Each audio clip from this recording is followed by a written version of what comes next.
Okay, the paper is Feb March 2023. It's paper 2, variant 2.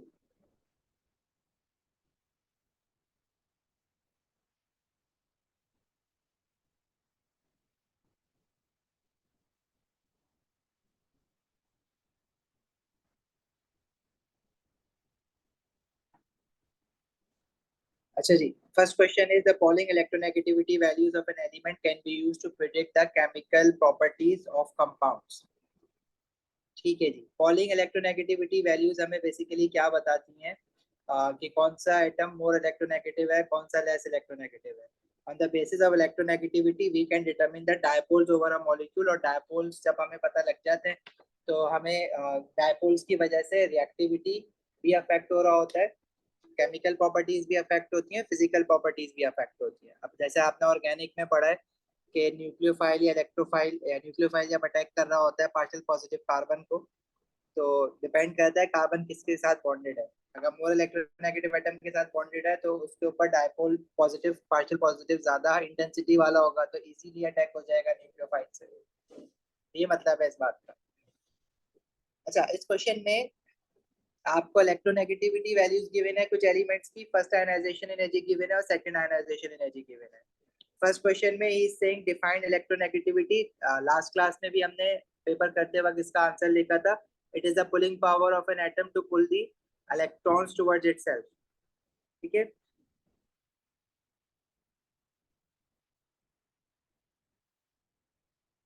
It is the pulling power of an atom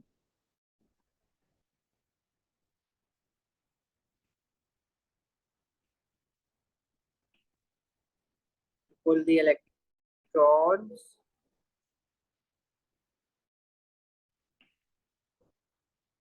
towards itself.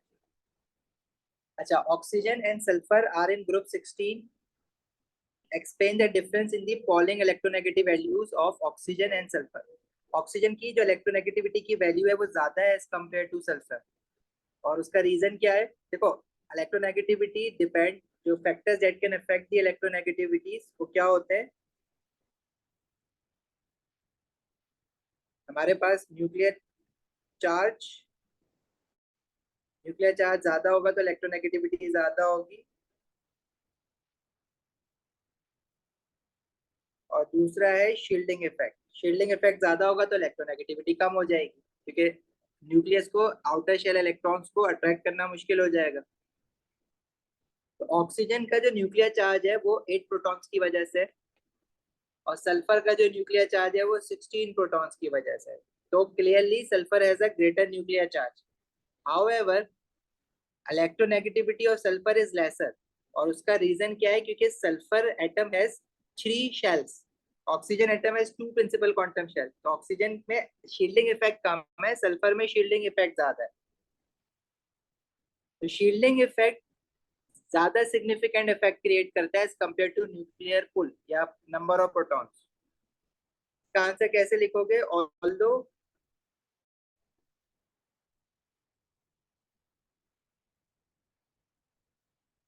Nuclear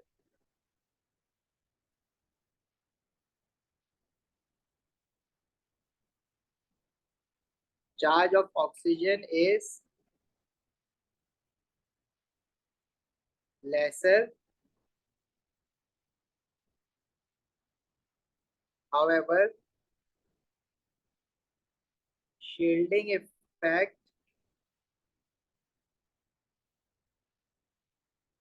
is greater in sulfur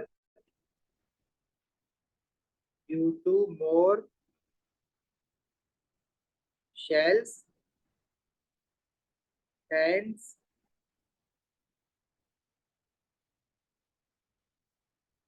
oxygen atom has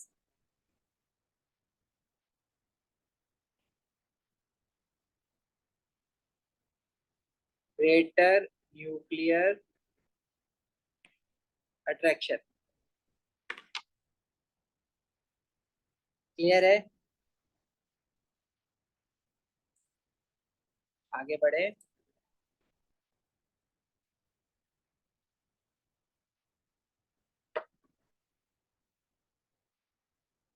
lithium hydride is an ionic compound.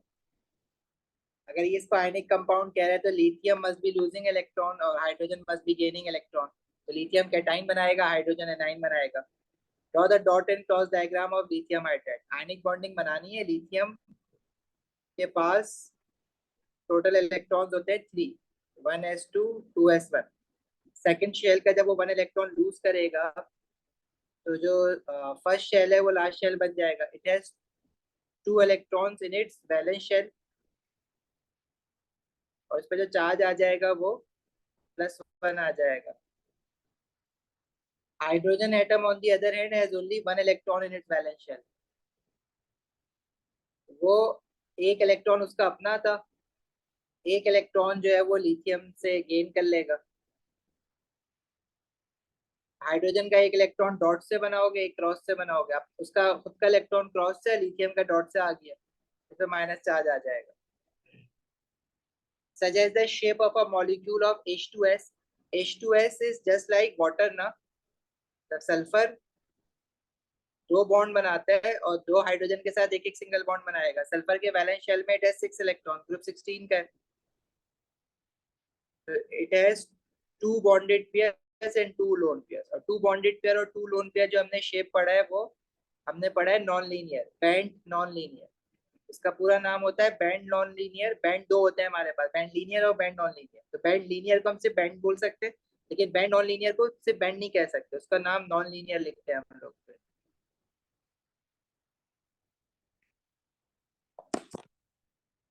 Water में भी यही shape होता है। इसके bonded angle कितने के होते हैं? बॉन्ड 104.5 डिग्री के। क्लियर है भाई? जवाब दे दो कोई, आगे बढ़े।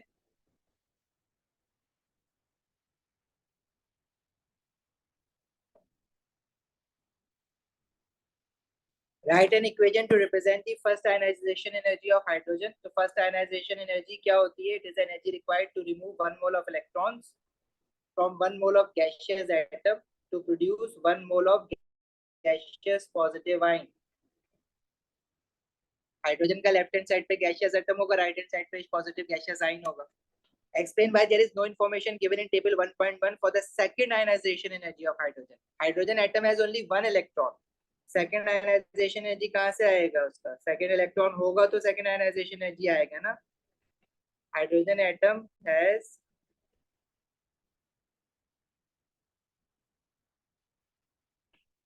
only 1 electron. Give the electronic configuration of S2 positive ion. Sulfur का पास total electrons होते हैं 16. 1s2, 2s2, 2p6, 3s2 and 3p4।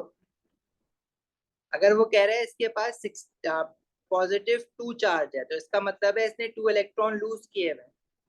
ये 2 नेगेटिव नहीं है, 2 पॉजिटिव है। जब वो 2 इलेक्ट्रॉन लूज करेगा तो अपने जो आउटर मोस्ट ऑर्बिटल होगा उसी में से लूज करेगा ना, जो कि 3p4 है। It will be left with 3p2, right. तो ये सल्फर 2 पॉजिटिव आयन की इलेक्ट्रॉनिक कॉन्फ़िगरेशन हो जाएगी। आगे कह रहे हैं carbon dioxide and sulphur dioxide are acidic gases. Write an equation for the reaction of SO2 and water. देखो सल्फर डाइऑक्साइड को जब वाटर में डिसॉल्व करते हैं तो हमारे पास जो एसिड बनता है वो बनता है H2SO3।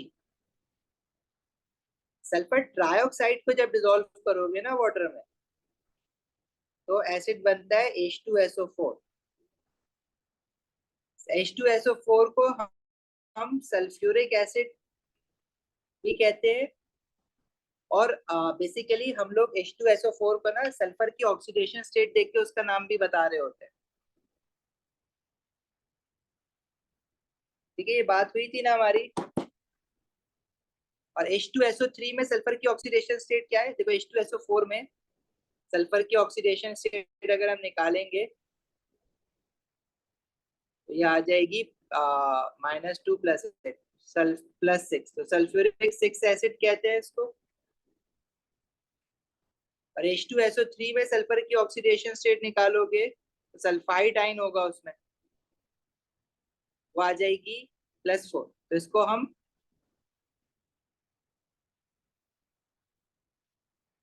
सल्फ्यूरिक फोर एसिड भी कहते हैं।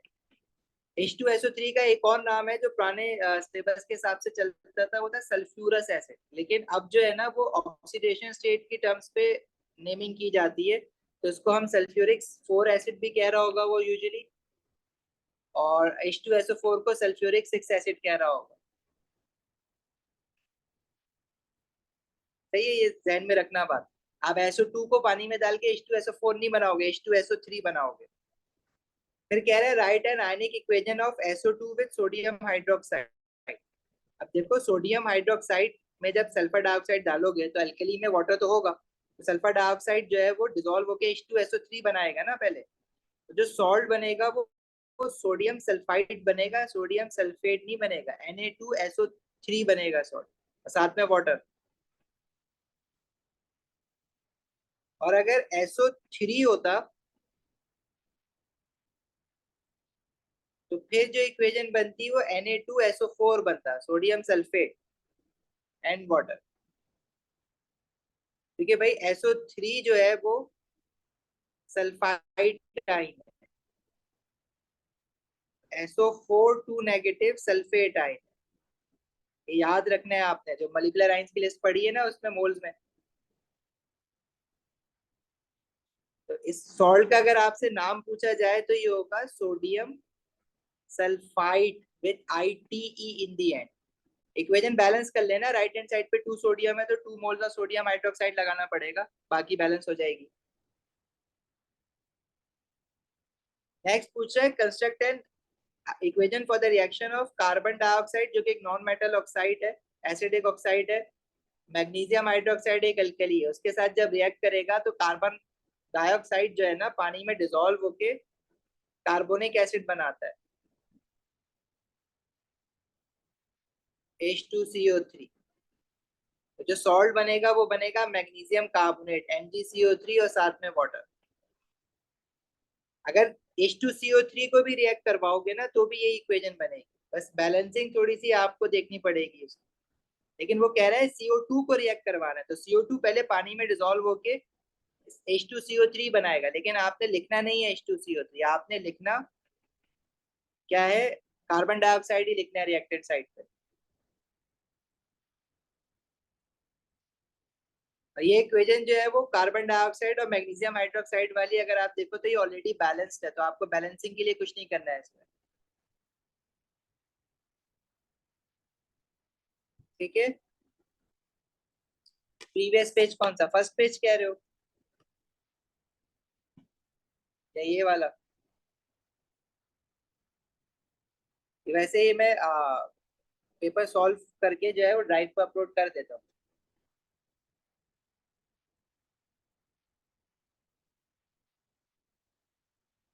चले आगे बढ़े। अच्छा, पार्ट ई में he is saying complete table 1.2 by placing a tick to show which of the compounds a molecule with an overall dipole moment। देखो कार्बन डाइऑक्साइड में ऑक्सीजन पे पार्शियल नेगेटिव चार्ज होगा और कार्बन पे पार्शियल पॉजिटिव चार्ज होगा, shape linear है, 180 degree के bond angles हैं।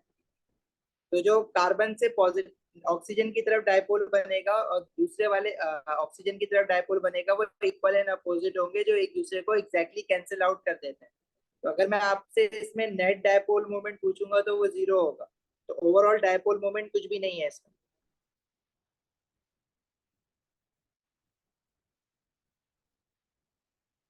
सारे ग्रुप 2 हाइड्रोक्साइड कार्बन डाइऑक्साइड के साथ कार्बोनेट बनाएंगे, लेकिन सॉल्युबल ग्रुप 2 हाइड्रोक्साइड। ठीक है, बिल्कुल बनाएंगे। अच्छा, सल्फर डाइऑक्साइड का जरा बता सकते हो डायपोल, ओवरऑल डायपोल मोमेंट होगा या नहीं होगा? देखो शेप भी देखना पड़ेगा आपको, सल्फर डाइऑक्साइड जो है वो लीनियर नहीं है, उन्होंने बनाया हुआ है लीनियर लेकिन वो है नहीं लीनियर। कार्बन डाइऑक्साइड लीनियर है क्योंकि कार्बन के सेंट्रल एटम कार्बन है उसमें, तो कार्बन के 2 बॉन्डेड पेयर और 0 लोन पेयर है। लेकिन सल्फर डाइऑक्साइड में 2 बॉन्डेड पेयर और लोन पेयर भी है ना सल्फर डाइऑक्साइड में। सल्फर डाइऑक्साइड का मॉलिक्यूल ऐसे बनता है, बेंट शेप बनता है। सल्फर के पास 6 इलेक्ट्रॉन्स हैं क्योंकि 4 इलेक्ट्रॉन्स उसने शेयरिंग पे लगाए हुए, तो उसके कितने बॉन्डेड पेयर बनने हैं? 2 bonded pair and 1 lone pair. जब shape 2 bonded pair 1 lone pair होता है तो बॉन्ड एंगल 117.5 के होते हैं। इसमें dipole moment exactly cancel out नहीं होगा। सल्फर पे partial, oxygen is more electronegative. ऊपर से क्वेश्चन लेता आ रहा है ना, उसने डिसाइड किया हुआ था ऑक्सीजन की इलेक्ट्रोनेगेटिविटी की वैल्यू गिवन है। अगर आपको यहाँ से भी देख सकते हो, सल्फर और ऑक्सीजन में से oxygen is more electronegative than sulphur. Sulphur पे पार्शियल पॉजिटिव चार्ज आएगा, ऑक्सीजन पे पार्शियल नेगेटिव चार्ज आएगा। तो डाइपोल हम बनाते हैं पॉजिटिव से नेगेटिव की तरफ। सल्फर डाइऑक्साइड में जो डाइपोल होंगे वो एक दूसरे को एग्जैक्टली कैंसिल आउट नहीं कर रहे हैं। जैसे फिजिक्स में भाई फोर्सेस पढ़ते हो ना, तो अगर मेरे पास दो फोर्सेस इस तरह से एक्ट हो रही हैं, तो क्या ये एक दूसरे को कैंसिल आउट करेंगी? नहीं। इनके हॉरिजॉन्टल कंपोनेंट्स तो एक दूसरे को कर देंगे कैंसिल आउट, लेकिन जो वर्टिकल कंपोनेंट्स है वो तो दोनों एक ही डायरेक्शन में ना, वो तो एड अप होंगे। मतलब there is a net dipole moment present in sulphur dioxide but not in carbon dioxide.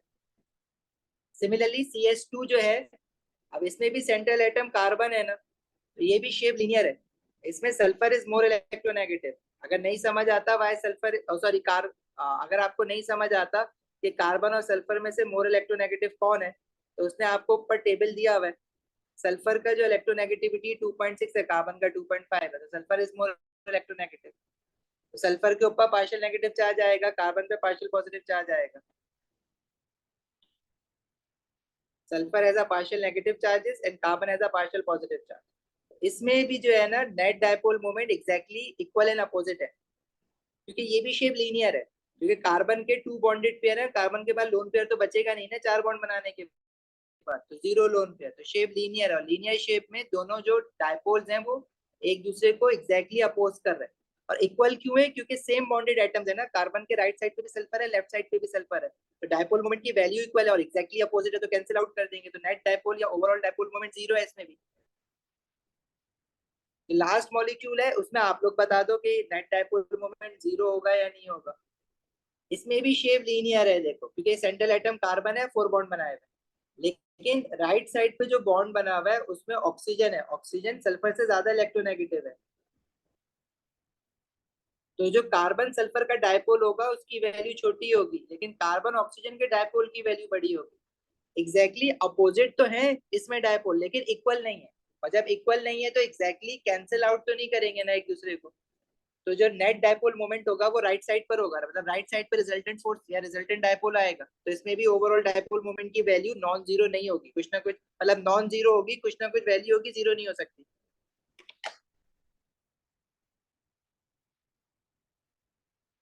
Clear है?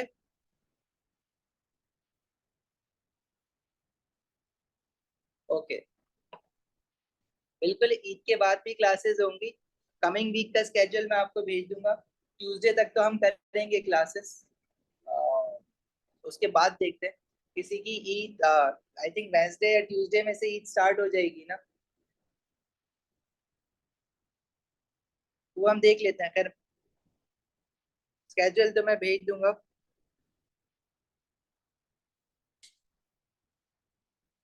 सेकंड कंपाउंड कैसे डायपोल मोमेंट बना रहा है? भाई सल्फर डाइऑक्साइड लीनियर नहीं है ना, वो बैंड शेप है। रजाक, तो इसमें जो डायपोल्स हैं वो एक दूसरे को एग्जैक्टली कैंसिल आउट नहीं कर रहे हैं। देखो फिजिक्स में जैसे रेजोल्यूशन ऑफ फोर्सेस पढ़ते हो ना, वैसे ही इसको रेजोल्यूट कर लो। तो क्या है, ये दोनों वेक्टर्स एक दूसरे को कैंसिल आउट करेंगे एग्जैक्टली? नहीं करेंगे ना, तो नेट डायपोल मोमेंट की एक वैल्यू आएगी इसमें जो डाउनवर्ड्स होगी।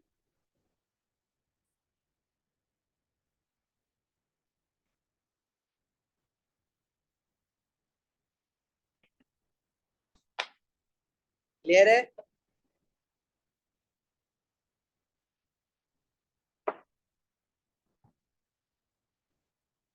अच्छा जी, आगे कह रहा है 150 degree Celsius and 103 kilopascal, all the compound itself in table 2.1 are gases. Under these conditions, 0.284 gram of one of the compounds occupies a volume of 127 cm cube. use this information to calculate the molecular mass of a compound, hence identify the compound from those given in table 1.2. इसमें आपके पास pressure दिया हुआ है, volume दिया हुआ है, तो हमारे पास एक ही तरीका है ऐसे क्वेश्चंस को सॉल्व करने का। हम इक्वेशन यूज करेंगे, ideal gas equation, PV equals to NRT. इसमें एन की जगह पे हम लोग मास ओवर एमआर रख सकते हैं कंपाउंड का। मास गिवन है, एमआर निकालना है, एमआर निकालोगे तो कंपाउंड को आइडेंटिफाई भी कर लोगे, तो एमआर को सब्जेक्ट बना लो, तो हो जाएगा mass into R T over P into V. Pressure आप इसमें पैस्कल्स में रखोगे और वॉल्यूम जो है वो मीटर क्यूब में रखोगे। मीटर क्यूब को मतलब अगर हमारे पास वॉल्यूम सेंटीमीटर क्यूब में है तो आपको पता होना चाहिए कि 1 मीटर क्यूब में एक्सपोनेंट 6 सेंटीमीटर क्यूब होते हैं। एक ये कन्वर्जन भी पता होनी चाहिए। और इसी तरह अक्सर वॉल्यूम डीएम क्यूब में भी गिवन होता है, तो डीएम क्यूब को मीटर क्यूब में कैसे कन्वर्ट करते हैं? 1 मीटर क्यूब में we have exponent 3 decimetre cube. तो ये कन्वर्जन भी आपको पता होनी चाहिए। मास गिवन है 0.284, आर की वैल्यू आपको नीचे टेबल से मिल जाएगी 8.31। टेम्परेचर हम केल्विन में रखते हैं, और टेम्परेचर डिग्री सेल्सियस में अगर गिवन है तो केल्विन में कैसे कन्वर्ट करोगे? उसमें 273 ऐड कर दो। टेम्परेचर 150 डिग्री सेल्सियस गिवन है तो 273 इसमें ऐड करो, divided by pressure 103 kilo Pascal है, तो उसको पैस्कल में कन्वर्ट करने के लिए एक्सपोनेंट 3। और वॉल्यूम है 127 सेंटीमीटर क्यूब है, तो मीटर क्यूब में कन्वर्ट करने के लिए x-6। क्या आ रही है एमआर की वैल्यू?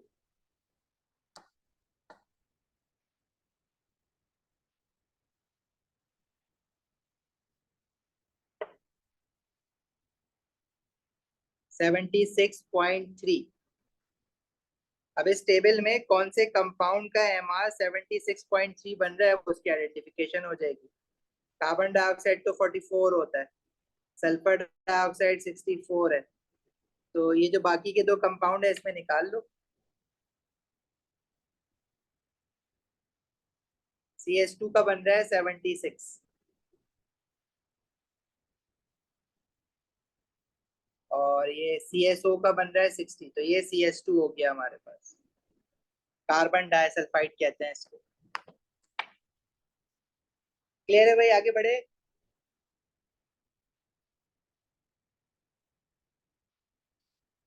आगे बढ़ जाए।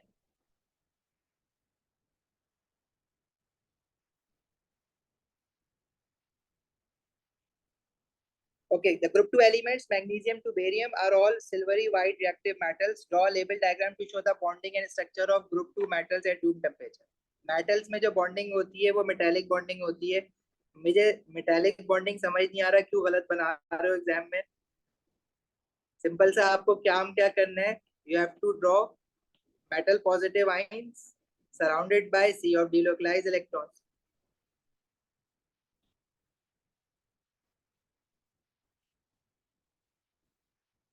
लेयर बनाओ मेटल पॉजिटिव आयंस की। ये लेयर आप एक मतलब रेगुलर बनाओगे, आगे पीछे भी बना सकते हो, ऊपर नीचे भी बना सकते हो, वो इश्यू नहीं है कोई। मतलब थोड़ा बहुत आगे पीछे भी कर दो, लेकिन रेगुलरली अरेंज होनी चाहिए, मतलब एटम्स ऊपर नीचे नहीं होने चाहिए। और मेटल पॉजिटिव आयन के बीच में पॉजिटिव चार्ज लगाना है आपने। और जो सी ऑफ इलेक्ट्रॉन्स है, इलेक्ट्रॉन्स डीलोकलाइज्ड होते हैं, तो वो ऊपर नीचे करके बनाना, इनको रेगुलरली अरेंज बनाने की जरूरत नहीं है।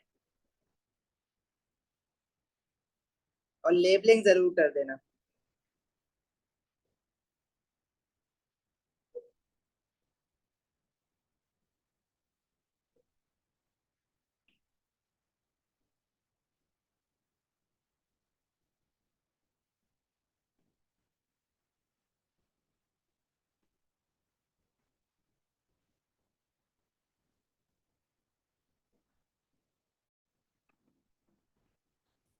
आगे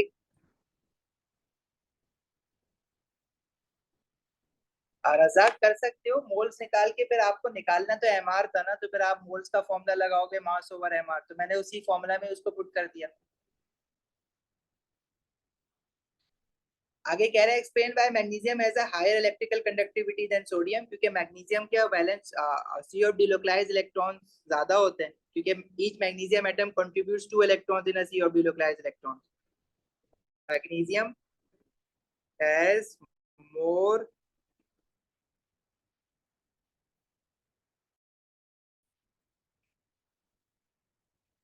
delocalized electrons. Write an equation for the reaction of magnesium with cold water। तो ये हमने ग्रुप 2 में पढ़ा है, मैग्नीशियम को जब हम कोल्ड वाटर के साथ रिएक्ट करवाते हैं तो magnesium produces magnesium hydroxide and hydrogen gas. अगर स्टीम के साथ रिएक्ट करवाओगे तो मैग्नीशियम ऑक्साइड बनता है, ठीक है। और equation balanced equation banana.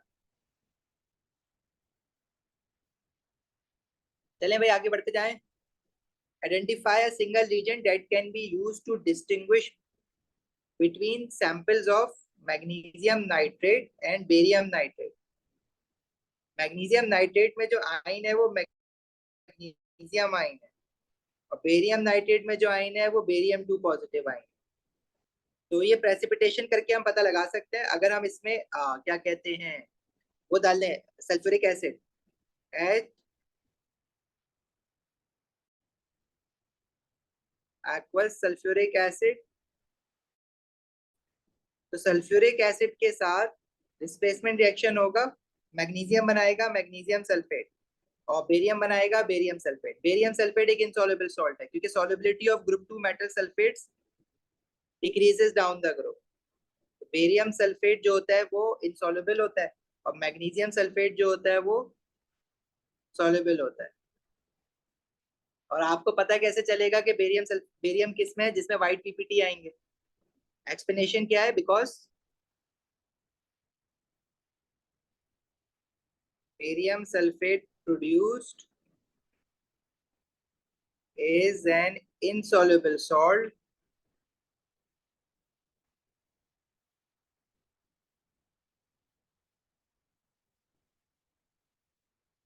which forms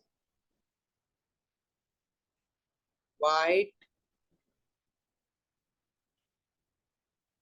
precipitate।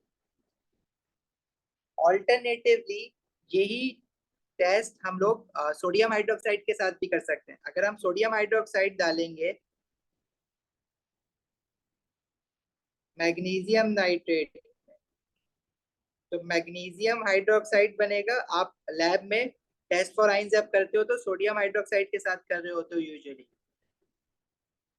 और बेरियम नाइट्रेट में जब सोडियम हाइड्रोक्साइड डालोगे तो बेरियम हाइड्रोक्साइड बनेगा। Solubility of group 2 metal hydroxides down the group increase होती है, मतलब बेरियम हाइड्रोक्साइड सॉल्युबल होगा और मैग्नीशियम हाइड्रोक्साइड इनसॉल्युबल होता है। और मैग्नीशियम हाइड्रोक्साइड के इस केस में मैग्नीशियम हाइड्रोक्साइड के व्हाइट पीपीटी बनेंगे। That's how you can identify or distinguish between which sample contains magnesium ion and which sample contains barium ion। Clear है भाई, आगे बढ़े।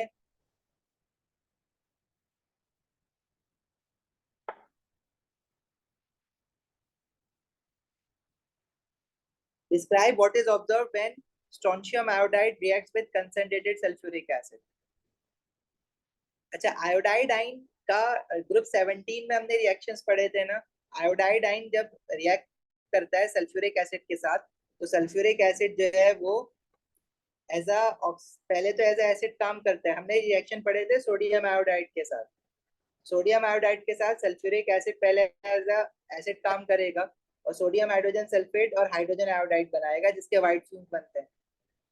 फिर सल्फ्यूरिक एसिड आयोडाइड आयन को फर्दर ऑक्सीडाइज कर देता है, और वो 3 तरह से ऑक्सीडाइज कर सकता है। एक इक्वेशन में आयोडीन गैस बनेगी, हाइड्रोजन सल्फाइड बनेगी और वाटर बनेगा।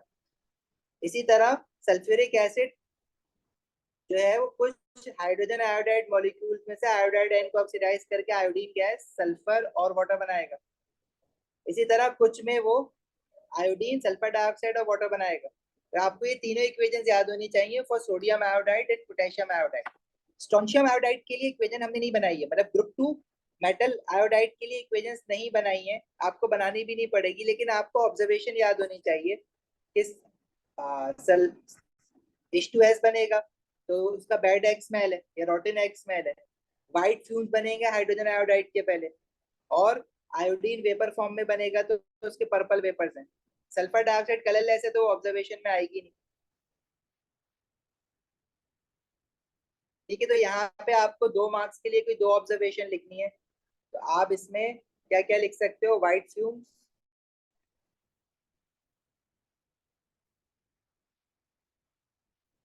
And purple vapours.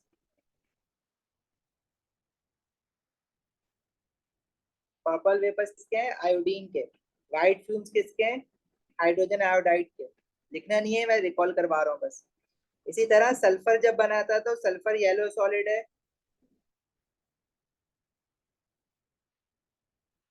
सल्फर का, और आपका पर्पल वेपर लिख दिया, बस काफी है इतना।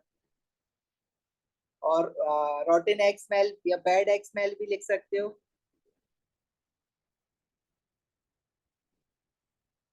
जो H2S की वजह से बन आ रही है। रोटेन एक्स स्मेल भी लिख सकते हो उसको।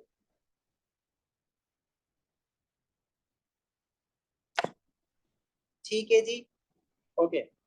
पार्ट 2 में इस saying compound X an anhydrous group 2 bromide. Anhydrous मतलब without water of crystallisation.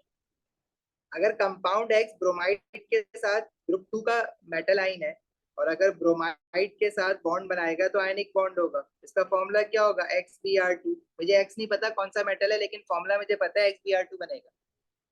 A solution containing 2.25 gram of X requires 33.65 molar of 0.05 mole per decimeter cube of silver nitrate for complete reaction. Identify X. कैसे identify करोगे? देखो, अगर किसी भी reactant का concentration और volume given होता है ना, तो उस सबसे पहले तो उसके मोल्स निकाल लिया करो। 1 मार्क तो आपको वहीं पे मिल जाता है। मोल्स कैसे निकालोगे? कंसंट्रेशन का फॉर्मूला है मोल्स ओवर वॉल्यूम, तो मोल्स हो जाएगा कंसंट्रेशन इनटू वॉल्यूम। कंसंट्रेशन इसकी है 0.05, वॉल्यूम है 33.65 सेंटीमीटर क्यूब में, डीएम क्यूब में कन्वर्ट करने के लिए डिवाइड बाय 1000 कर दोगे तो सिल्वर नाइट्रेट के मोल्स आ जाएंगे, जो कि आ रहा है 1.68 एक्सपोनेंट -3 मोल। अब मैं जो कंपाउंड एक्स है उसके मोल्स निकालते हैं, लेकिन उसके लिए तो हमें स्टोइचियोमेट्री पता होनी चाहिए। स्टोइचियोमेट्री तो नहीं पता, मतलब इक्वेशन तो नहीं पता ना।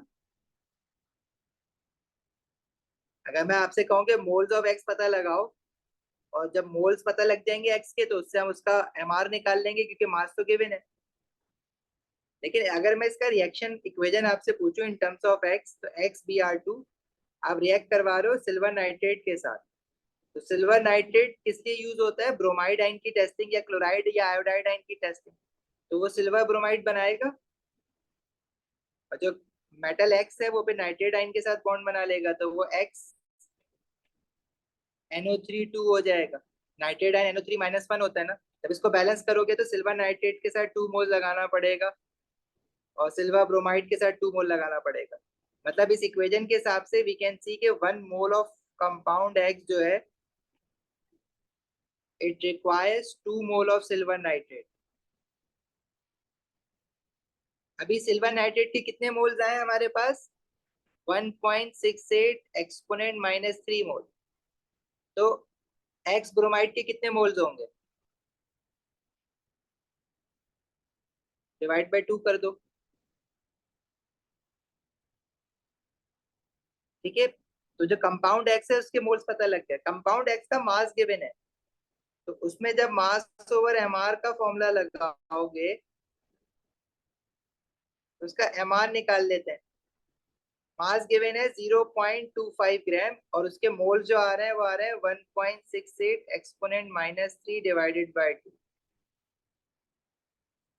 तो उसका जो एमआर बन रहा है वो बन रहा है 297.2। अब XBr2 का जो एमआर बन रहा है वो 297.2 बन रहा है। उसमें से ब्रोमीन का मास कितना होगा वो माइनस कर दो, एक्स का मास आ जाएगा। एक्स का एटॉमिक मास x1 है, ब्रोमीन जो है वो 2 है, ब्रोमीन का एटॉमिक मास होता है 79.9 is equal to 297.2। Metal X का मास आ जाएगा, वो आ रहा है 137.4, और हमें पता है वो ग्रुप 2 का मेटल है, तो ग्रुप 2 पीरियोडिक टेबल में जाके ढूंढ लो कि 137.4 कौन से ग्रुप 2 के मेटल का एटॉमिक मास है।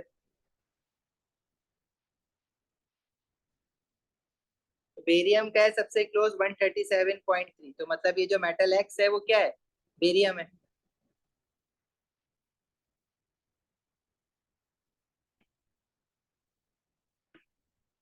Right, metal x is barium.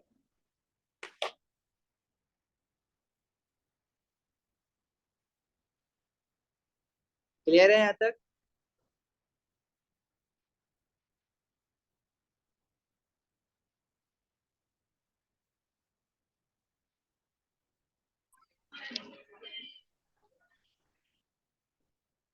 चले आगे बढ़े।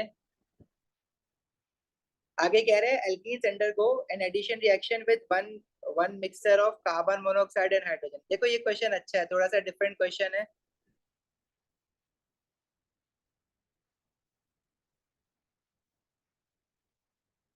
अच्छा, प्रोपीन रिएक्ट कर रहा है कार्बन मोनोऑक्साइड और हाइड्रोजन गैस के साथ, हमने ऐसा कोई रिएक्शन नहीं पढ़ा है, इसने खुद ही समझाना है इस रिएक्शन में क्या हुआ है। प्रोपीन में we have 3 carbon atoms and the first 2 carbon atom has a double bond. हुआ क्या है कि इसमें जो थर्ड कार्बन है उस पे एल्डिहाइड फंक्शनल ग्रुप आके लग गया है और डबल बॉन्ड खत्म हो गया है, मतलब जो सेकंड डबल बॉन्डेड कार्बन है उस पर हाइड्रोजन आके लगा होगा। दो प्रोडक्ट बन रहे हैं और दोनों ही एल्डिहाइड बन रहे हैं। अगर मैं प्रोडक्ट में ए और बी को अगर गौर से देखें तो क्या हुआ है, देखो प्रोपीन मॉलिक्यूल है ना, उसका डबल बॉन्ड खत्म हुआ है,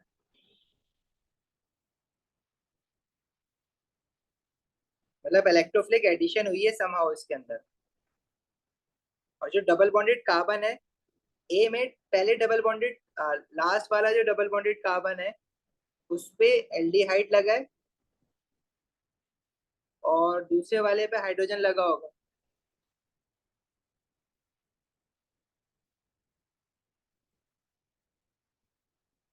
और बी में देखो सेकंड डबल बॉन्डेड कार्बन पे एल्डिहाइड आके लग गया है।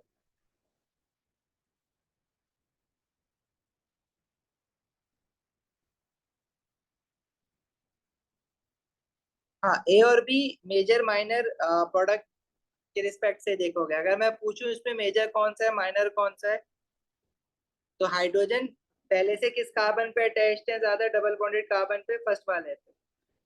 तो अगर फर्स्ट वाले पे हमारे पास हाइड्रोजन ज्यादा लगेंगे तो एल्डिहाइड जो है वो सेकंड कार्बन पे आके लगेगा। इसका मतलब है कि जो मेजर प्रोडक्ट है वो बी होगा हमारे पास, माइनर जो होगा वो ए होगा।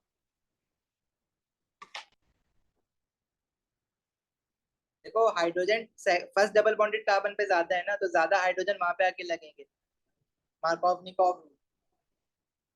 सही है, ये मुझे नहीं लगता इतना आगे पूछा हुआ होगा इस क्वेश्चन में, हमने तो बहुत ज्यादा डिटेल में जाके देख लिया इसको। इसमें कह रहा है define addition reaction. Addition reaction क्या होता है, जब हमारे पास दो मॉलिक्यूल रिएक्ट करते हैं और प्रोडक्ट में एक ही तरह का प्रोडक्ट बनता है, बस वो एडिशन रिएक्शन होता है।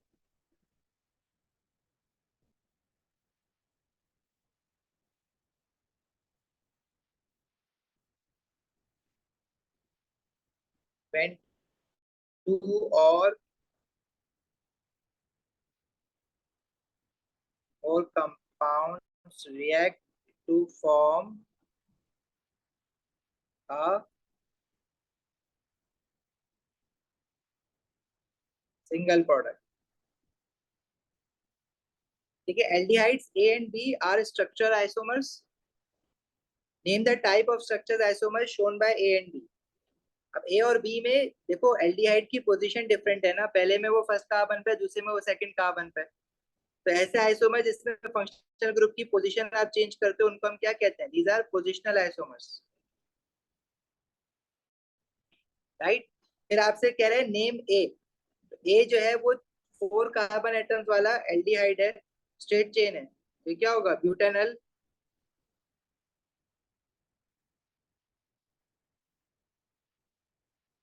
नेक्स्ट कह रहे हैं the complete the reaction of propene with a 1:1 mixture of carbon monoxide and hydrogen gas produces A and B only. The product mixture contains 96% A and 4% B. Okay. Calculate the mass of A produced in this reaction when 5 exponent 3 gram of propene is used. देखो, जब propene react कर रहा है तो 1 mole of propene से हमारे पास 1 mole of ए बन रहा है, 1 मोल ऑफ बी बन रहा है, ठीक है। अच्छा, जो ए बन रहा है वो 96% बन रहा है, ठीक है। यहाँ पे मेजर और माइनर वाली चीज जो है ना, जो हमने अभी डिस्कस की है, वो नहीं लग रही है, वो डिफरेंट हो गई है। मार्कोवनिकोव रूल नहीं जा रहा है, इसमें नहीं बैठ रहा है। ये जो हमारा ये जो इलेक्ट्रोफिलिक एडिशन वाला काम है ना, ये नहीं चलेगा इसमें। तो ना 96% ए लिया हुआ है और इसने 4% भी लिया हुआ था। सेकेंडरी कार्बोकेटाइन और प्राइमरी कार्बोकेटाइन वाला काम यहाँ पे हुआ नहीं है। खैर हमने ऐसे डिस्कस किया था, इसको छोड़ दो यहाँ पे। अच्छा, इसमें स्टोइचियोमेट्री सॉल्व करनी है। Calculate the mass of A produce in this reaction when 5 exponent 3 gram of propene is used. अच्छा, ए जो है वो 96% बन रहा है, तो आपने 96% का ही प्रोपीन जो है वो कन्वर्ट होगा एल्डिहाइड ए बनाने के लिए।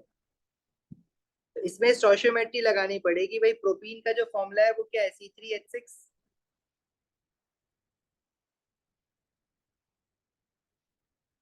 और जो ब्यूटेनॉल है उसका फॉर्मूला क्या होगा, इसमें वी हैव 4 कार्बन एटम ना, तो C3H7CH। 1 मोल ऑफ प्रोपीन से 1 मोल ऑफ ब्यूटेनॉल बन रहा है, ब्यूटेनॉल बन रहा है। तो प्रोपीन का एमआर निकालो, 42 ग्राम आ रहा है, तो मतलब 42 ग्राम प्रोपीन से ब्यूटेनॉल का एमआर आएगा 4 × 12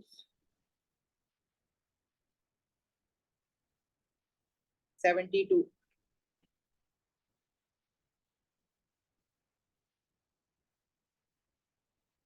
अच्छा, प्रोपीन जो है वो 5 एक्सपोनेंट 3 किलोग्राम्स है। इसका सिर्फ 96% जो है ना वो ये बना रहा है, तो इसका सिर्फ 96% पार्ट है। यहाँ से प्रोडक्ट ए जो बन रहा है उसका मास आ जाएगा।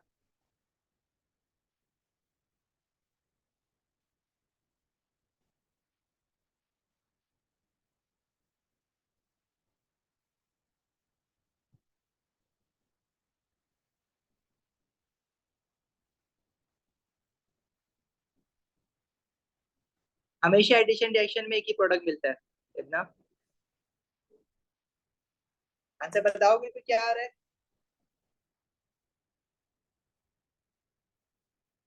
प्रोडक्ट का मास निकाल के 96% से मल्टीप्लाई कर दो तो भी वही आएगा। मतलब ये 96 यहाँ लिखने के बजाय आप यहाँ लिख दो तो भी सेम है।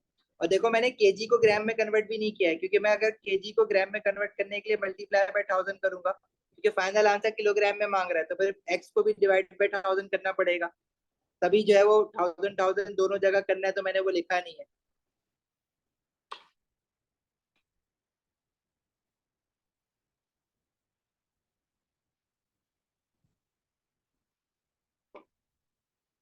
नहीं देखो, हमने तो स्टोइचियोमेट्री सिर्फ प्रोडक्ट ए की देखी है ना, प्रोडक्ट बी में भी 1 मोल बन रहा है। अगर इसकी इक्वेशन लिखी हुई होती, अगर मैं पूरी इक्वेशन लिख दूं तो C3H6 जो है वो कार्बन मोनोऑक्साइड और हाइड्रोजन के साथ रिएक्ट कर रहा है। वो किस रेशियो में रिएक्ट कर रहा है वो मुझे उसने बताया नहीं है, लेकिन मुझे पता है कि प्रोडक्ट में ब्यूटेनॉल बन रहा है C3H7HCHO, और दूसरा प्रोडक्ट भी मतलब ब्यूटेनॉल का ही आइसोमर है, तो मॉलिक्यूलर फॉर्मूला तो सेम होगा। तो 1 मोल ऑफ प्रोपीन से 1 मोल ऑफ दोनों ब्यूटेनॉल बन रहा है, तो ए 1 मोल से 1 मोल बन रहा है ना इसका। तो 1 मोल का मास 42 ग्राम है प्रोपीन का, C3H6 का, उससे 72 ग्राम ऑफ कंपाउंड ए बन रहा है। तो 5 एक्सपोनेंट 3 से कितना बनेगा? 5 एक्सपोनेंट 3 केजी में, चलो इसको सब ब्रेक डाउन करके मल्टीप्लाई बाय 1000 भी कर देते हैं। तो अब एक्स की वैल्यू कितनी आ रही है यहाँ पे?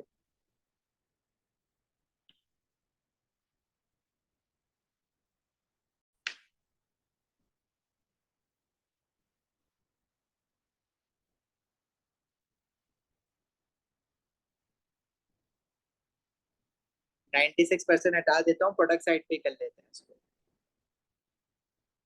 तो यार है 5 exponent 3 into 1000 divided by 100 into 42 multiply by 72।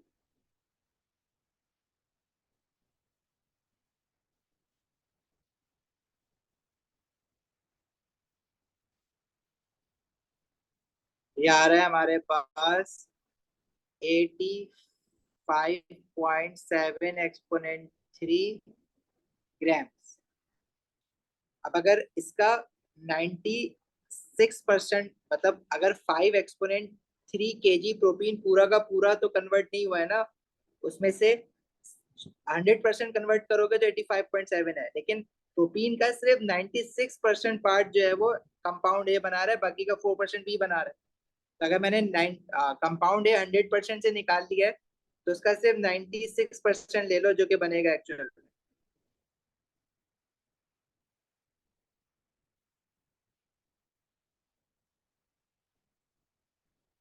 ये वैल्यू आ रही है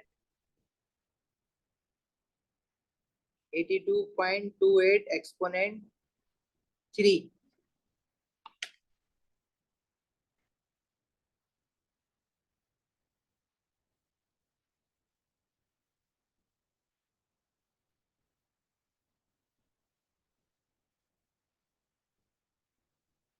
सही है।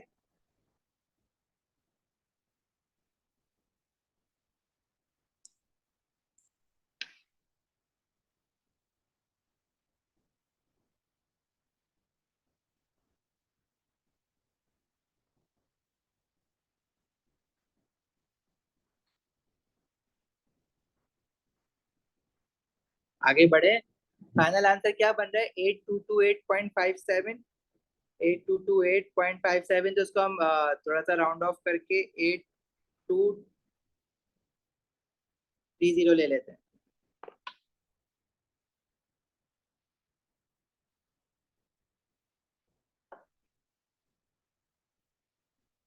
आगे बढ़े।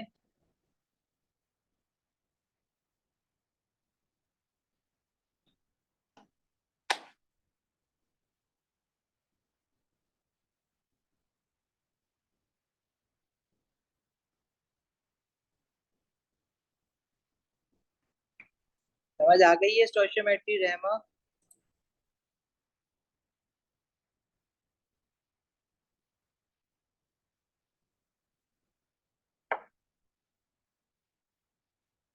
हाँ देखो, आइडेंटिकल प्रोडक्ट होगा तो फिर मैं उसको डिफरेंट प्रोडक्ट थोड़ी बोलूंगा, तो एक ही प्रोडक्ट है ना, फिर वही होगा, वो 1:1 थोड़ी होगा, वो एक ही प्रोडक्ट होगा।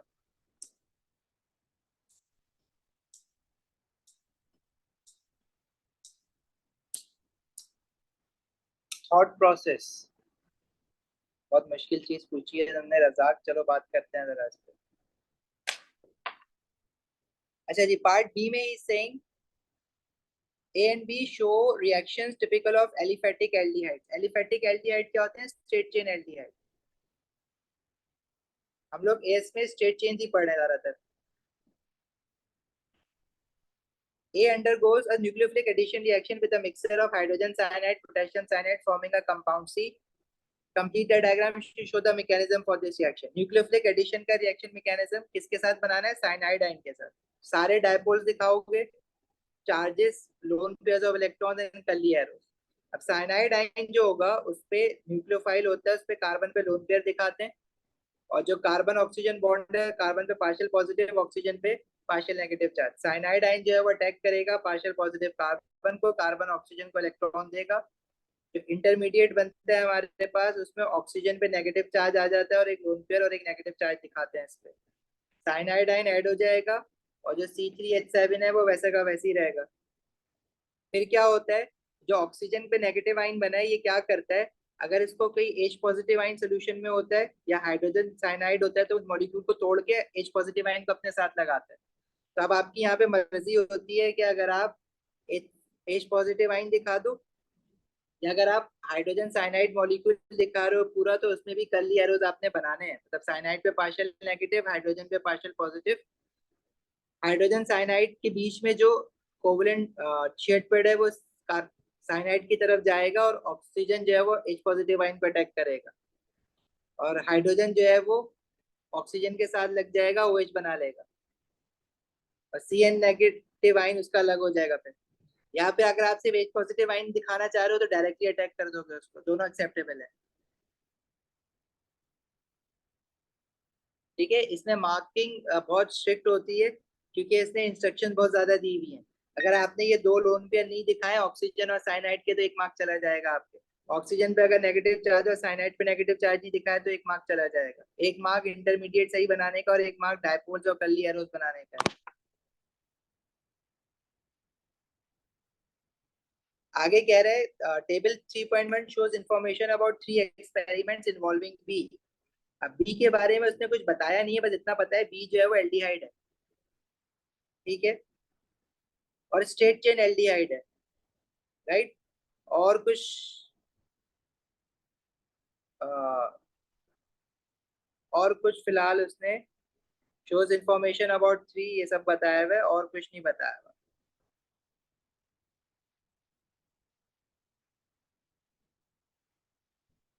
पार्ट बी अलग से स्टार्ट किया था ना। अच्छा, ए एंड बी जो है वो हमारे पास ऊपर से जो एल्डिहाइड चले आ रहे हैं ये एल्डिहाइड है, ठीक है। एक ही क्वेश्चन चल रहा है। इनमें देखो सारे कार्बन कार्बन सिंगल बॉन्ड है, ये ध्यान में रखना है अभी आगे, क्योंकि उसने ब्रोमीन डाला हुआ है ना। अगर वो कह रहा है कि हमने ब्रोमीन डाला है रीजन में, तो ब्रोमीन तो टेस्ट फॉर डबल बॉन्ड के लिए होता है ना।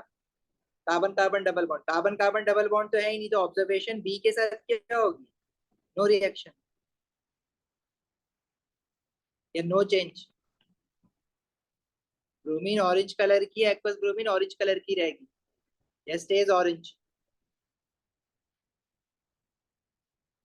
अच्छा, पहले उसमें कह रहे हैं एक्सपेरिमेंट में कि solution turns from orange to green. Orange to green कौन सी चीज है जो ऑरेंज टू ग्रीन कन्वर्ट होती है, पोटेशियम डाइक्रोमेट। और एल्डिहाइड बी जो है वो आपके पास ये बनाया हुआ है उसने, उसमें अगर आप पोटेशियम डाइक्रोमेट डालोगे तो एल्डिहाइड ऑक्सीडाइज हो जाएगा इनटू कार्बोक्सिलिक एसिड। तो एसिडिफाइड पोटेशियम डाइक्रोमेट ऑरेंज से ग्रीन होगा, तो orange to green basically potassium dichromate का कलर है। फिर कह रहे हैं बी में silver mirror test forms on the oxide of the reaction vessel. तो सिल्वर मिरर किस में आता है, टॉलेंस रीजन में। टॉलेंस रीजन एल्डिहाइड को टेस्ट करने के लिए यूज करते हैं ना।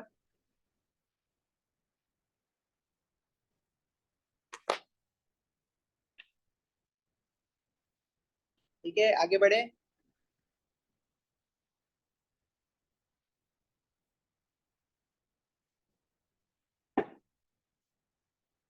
C4H8O is oxidized by the acidified potassium magnet।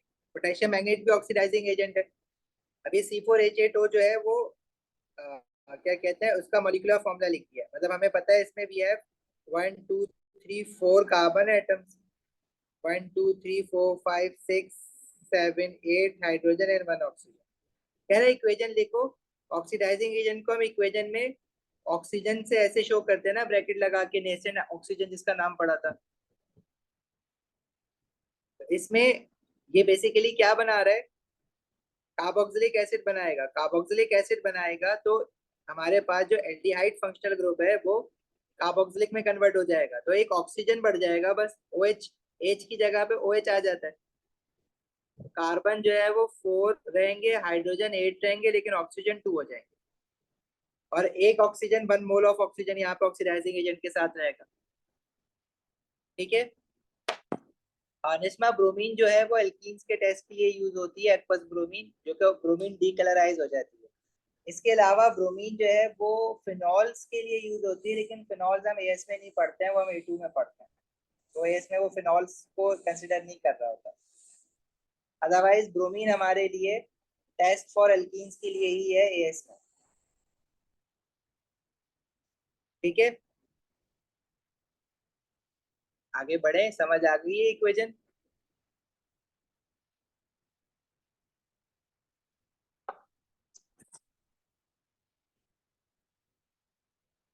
देखो बेटा, ये एल्डिहाइड बी जो था वो हमारे पास ये था ना,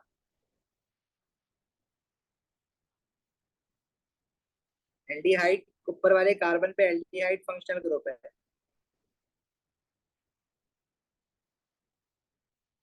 इसमें 4 कार्बन एटम्स हैं, 8 हाइड्रोजन है, 1 ऑक्सीजन है। जब हम इसको ऑक्सीडाइज करेंगे तो एल्डिहाइड फंक्शनल ग्रुप कन्वर्ट हो जाएगा कार्बोक्सिलिक फंक्शनल ग्रुप में। तो जिस कार्बन पे एल्डिहाइड है उस कार्बन पे जब कार्बोक्सिलिक में कन्वर्ट होगा तो सिर्फ देखो एक ऑक्सीजन तो बढ़ रहा है ना मॉलिक्यूल में, और तो कुछ नहीं हो रहा। तो कार्बोक्सिलिक का जो फॉर्मूला होगा, मतलब ब्यूटानोइक एसिड बना है तो ब्यूटानोइक एसिड का फॉर्मूला वैसे तो हम यूं लिखते हैं ना, C3H7C OOH, क्योंकि वो मोलिकुलर फॉर्मूला उसने एल्डिहाइड बी का भी सारे कार्बन हाइड्रोजन मिला के लिखे हुए थे, तो मैंने ब्यूटानोइक एसिड का फॉर्मूला भी मिला के लिख दिया, C4H8O2। अब बैलेंस करेंगे इक्वेशन को तो लेफ्ट राइट हैंड साइड पे 2 ऑक्सीजन है, लेफ्ट हैंड साइड पे भी एल्डिहाइड में एक ऑक्सीजन है और एक ऑक्सीजन हमने नेसेंट ऑक्सीजन लगा दिया जिसका 1 मोल रहेगा यहाँ पे।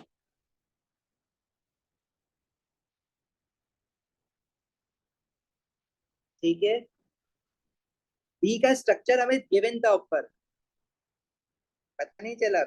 बी जो है वो यही चल रहा है ना, क्वेश्चन जो ऊपर से स्टार्ट हुआ था यही था बी। सही है खिजर?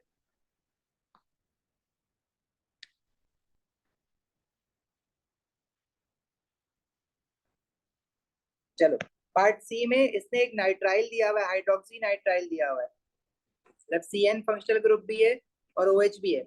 ये कब बने थे हमारे, जब हमारे पास कोई एल्डिहाइड को जब हम साइनाइड के साथ रिएक्ट करवाते हैं तो बनता है। और ये सी जो है ये ऊपर इसने बनाया है, अब देखो ये याद रखो, ये रसी, इसका वो डिस्प्लेट फॉर्मूला दिखा दिया है, बस इसने सारे बॉन्ड शो कर दिए, तो यही है सी। इसको नीचे इसने जरा सारे बॉन्ड खोल के दिखाए, इसने कुछ कायरल सेंटर ढूंढवा रहा है इसमें पहले में ना, सर्किल यानी कायरल सेंटर। तो कायरल सेंटर क्या होगा, वो कार्बन जिसके 4 सिंगल बॉन्ड हो, 4 के 4 बॉन्ड्स पे डिफरेंट चीज अटैच्ड हो। तो ये है हमारा कार्बन, 4 बॉन्ड है इसके, एक पे OH है, एक पे हाइड्रोजन है, एक पे साइनाइड है और एक पे ये है। आगे कह रहा है when propene react with carbon monoxide and an excess of hydrogen and alkane and a mixture of alcohols are formed instead. देखो ये रिएक्शन हमने पढ़ा नहीं है, ये जो इस क्वेश्चन में बता रहा है यहीं से इंफॉर्मेशन निकालनी है। ऊपर उसने क्या किया था, प्रोपीन को, देखो ऊपर जो सबसे ऊपर रिएक्शन दिया था ना उसने, प्रोपीन को कार्बन मोनोऑक्साइड और हाइड्रोजन गैस के साथ रिएक्ट करवाया था, लेकिन वो कह रहा था 1:1 रिएक्शन मिक्सचर है, कार्बन मोनोऑक्साइड और हाइड्रोजन का, मतलब इक्वल क्वांटिटी है इनकी। तो हमारे पास दो तरह के एल्डिहाइड बने थे। अभी उसने बस थोड़ा सा चेंज ये कर दिया है क्वेश्चन में कि हाइड्रोजन और कार्बन मोनोऑक्साइड 1:1 मिक्सचर में लेने के बजाय उसने क्या बोला हुआ है कि कार्बन मोनोऑक्साइड को हमने एक्सेस, हाइड्रोजन को हमने एक्सेस में लिया है, तो जो प्रोडक्ट बने हैं वो डिफरेंट कर दिए उसने। जब इसने एक्सेस ऑफ हाइड्रोजन लिखा हुआ है तो कह रहा है प्रोडक्ट में हमारे पास एल्केन बना है and a mixture of alcohols बने।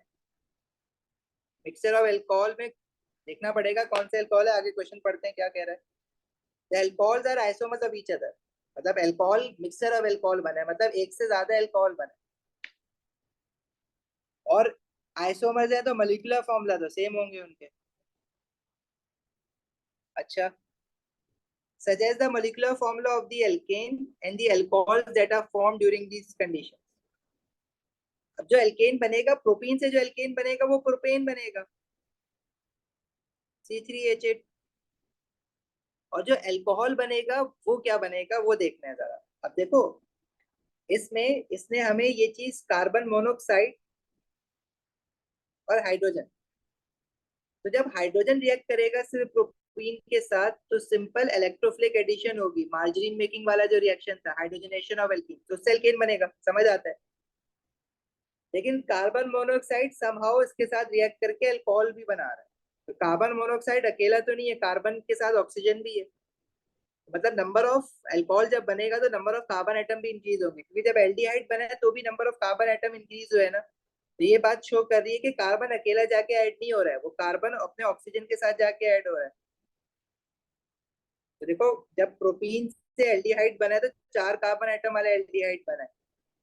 दोनों केसेस में ए और बी दोनों में 4 कार्बन हो गए ना। तो जो अल्कोहल बनेगा वो भी 4 कार्बन एटम वाला बनेगा। 4 कार्बन एटम वाले जो अल्कोहल बनेंगे वो क्या होंगे? Butanol, C4H9OH। मॉलिक्यूलर फॉर्मूला पूछ रहे हैं तो सारे एटम्स मिला के लिख दो बेशक, C4H10O। स्ट्रक्चर फॉर्मूला लिख दोगे ऐसे तो भी सही है, गलत नहीं होगा वो। ठीक है, यहाँ पे थोड़ा सा दिमाग लगाना पड़ेगा कि अल्कोहल जो है आपने 4 कार्बन एटम वाला बनाना है, क्योंकि भाई कार्बन मोनोऑक्साइड का कार्बन कहाँ जाएगा? क्योंकि वो रिएक्ट तो हुआ है ना, और तो प्रोडक्ट भी नहीं बना। अल्कोहल के अलावा अगर कुछ और बन रहा होता कार्बन रिलेटेड कंपाउंड तो फिर मैं कहता कि चलो प्रोपीन से प्रोपेनॉल बना होगा। लेकिन यहाँ पे कार्बन मोनोऑक्साइड रिएक्ट हो गया है, तो वो कार्बन भी कहीं ना कहीं ऐड हुआ है ना, और वो कह रहे हैं अल्कोहल बना है। तो अब मेरे पास ऑप्शन ही एक बचता है कि प्रोपीन में अगर मैं कार्बन डाल के अल्कोहल बनाऊं तो 4 कार्बन एटम वाला अल्कोहल बनाना पड़ेगा। सही है।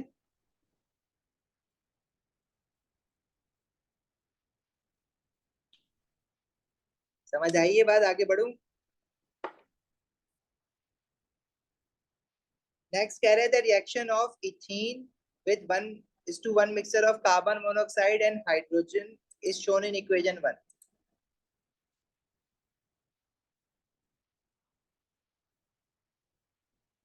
At atmospheric pressure, the cobalt-based catalyst is used in this reaction. State and explain the effect of a catalyst on this reaction.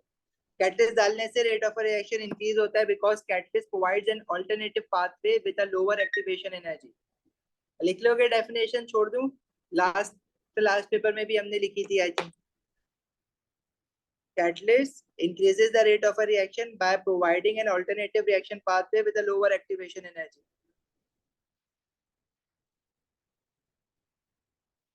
चलो, explain by the yield of, yield किसको कहते हैं? जो right side पे product बनता है उसके amount को कह रहा है कि explain by the yield of CH3CH2CHO increases when the overall pressure of the mixture is increased.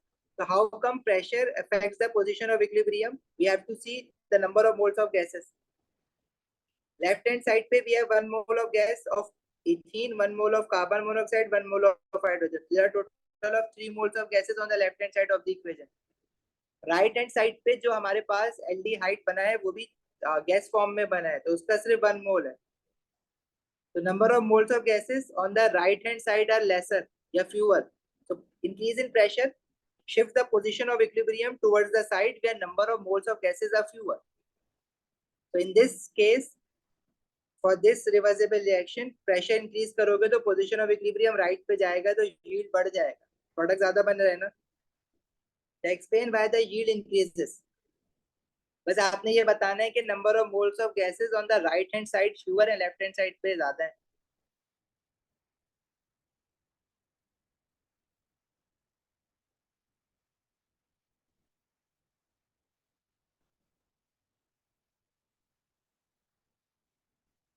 Equilibrium shifts towards right side by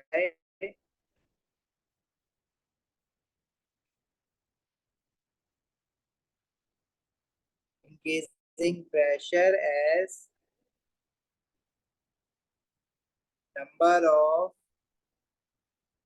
moles of gases are fewer on right side.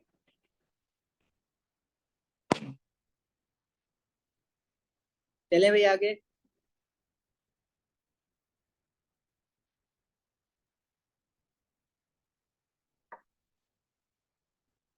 Enthalpy वाला question है, use the information in figure 3 point table 3.2 to calculate the enthalpy change for the reaction. सारा data जो है वो enthalpy change of formation का given है. तो अगर आप हैसेस साइकिल बनाना चाहते हो तो हैसेस साइकिल जब बनाओगे तो नीचे जो है हम लोग फॉर्मेशन की enthalpy changes बनानी है ना सारी. तो नीचे जो है वो हम लोग एलिमेंट्स लिखेंगे स्टैंडर्ड स्टेट में. कार्बन सॉलिड हो गया, हाइड्रोजन गैस हो गया, H2 गैस और ऑक्सीजन O2 गैस. ये 3 एलिमेंट्स हैं. Formation of C2H4 CO. H2 की तो फॉर्मेशन नहीं है ना, वो स्टैंडर्ड स्टेट से स्टैंडर्ड स्टेट में ही है. प्लस 52 है. बैलेंस इक्वेशन लिखी हुई है आपके पास. कार्बन मोनोऑक्साइड का 1 मोल के लिए -111 है. 1 मोल ही है इक्वेशन में. और जो राइट साइड पे एल्डिहाइड है उसके लिए -187 है. तो इसमें अगर हम हैसेस लॉ लगाएंगे तो 52 वाला एरो हमारे रूट के अगेंस्ट जा रहा है तो -52 हो जाएगा. 111 वाला एरो हमारे रूट के अगेंस्ट जा रहा है तो +111 हो जाएगा. राइट हैंड साइड पे 187 वाला एरो हमारे रूट के साथ जा रहा है तो उसका साइन वैसे ही रहेगा, एंथैल्पी चेंज. या अगर आप डायरेक्ट शॉर्टकट लगाओगे इसमें तो जब एंथैल्पी चेंज ऑफ फॉर्मेशन वाला डाटा यूज कर रहे होते हो, फॉर्मेशन की साइकिल बनती है, तो हमारे पास शॉर्टकट क्या होता है, enthalpy of all the products minus enthalpy change of formation of all the reactants. तो प्रोडक्ट साइड पे हमारे पास सिर्फ एक ही प्रोडक्ट है जिसका एंथैल्पी चेंज -187 है और उसका इक्वेशन में 1 मोल है तो 1 से ही मल्टीप्लाई रखेंगे उसको.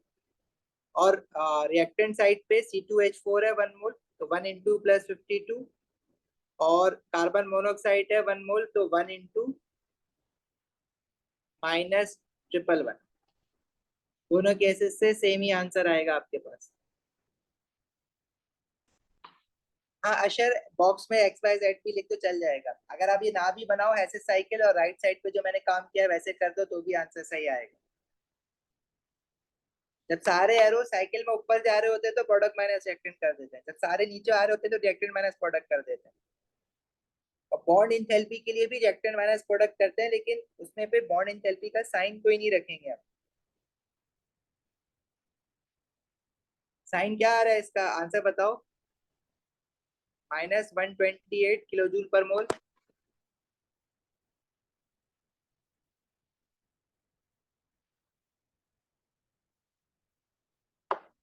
आगे बढ़े. नेक्स्ट कह रहे थे reaction mixture is cooled to collect aldehyde as a liquid. Identify the types of van der Waals forces. Types of van der Waals forces. अब वैन डर वाल्स फोर्सेस 3 तरह की पढ़ी है हमने, आईडी, पीडी और हाइड्रोजन बॉन्डिंग.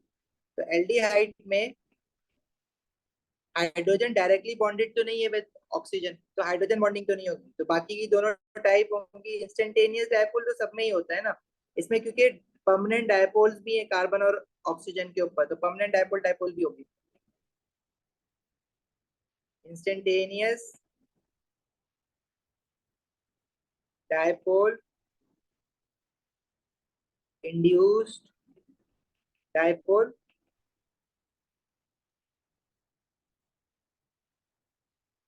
और permanent dipole.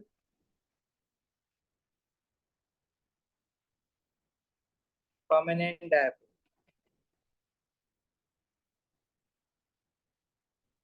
बिल्कुल hydrogen bonding के लिए it is must that hydrogen should be directly bonded with either oxygen, nitrogen और फ्लोरीन. डायरेक्ट बॉन्ड होना चाहिए. जैसे अल्कोहल में ऑक्सीजन और हाइड्रोजन का डायरेक्ट बॉन्ड होता है, कार्बोक्सिलिक में ऑक्सीजन और हाइड्रोजन का डायरेक्ट बॉन्ड होता है. ठीक है. लेकिन एल्डिहाइड में कार्बन हाइड्रोजन जरूर है लेकिन हाइड्रोजन जो है वो बॉन्डेड विद कार्बन है नॉट विद ऑक्सीजन तो हाइड्रोजन बॉन्डिंग नहीं होगी.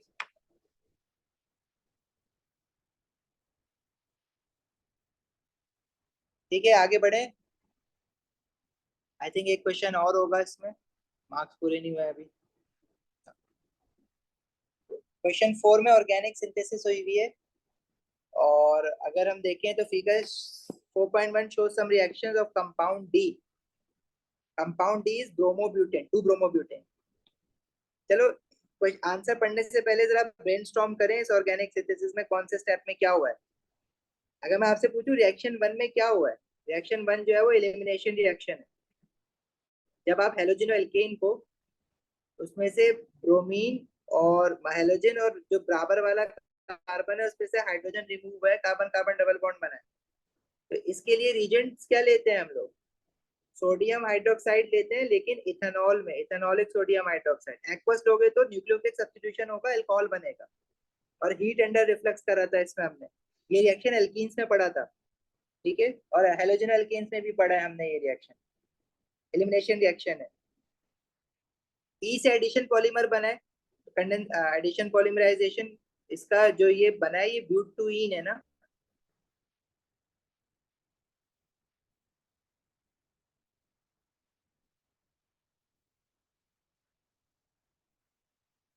इसका जो एडिशन पॉलीमर बनेगा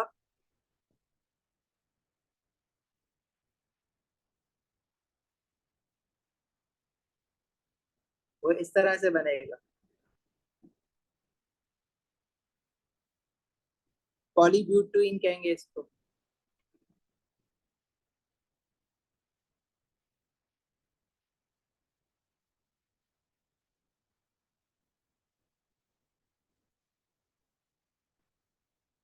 अच्छा क्लास एंड हो जाए ना फिर याद दिलाना, फिर लिखवा दूंगा।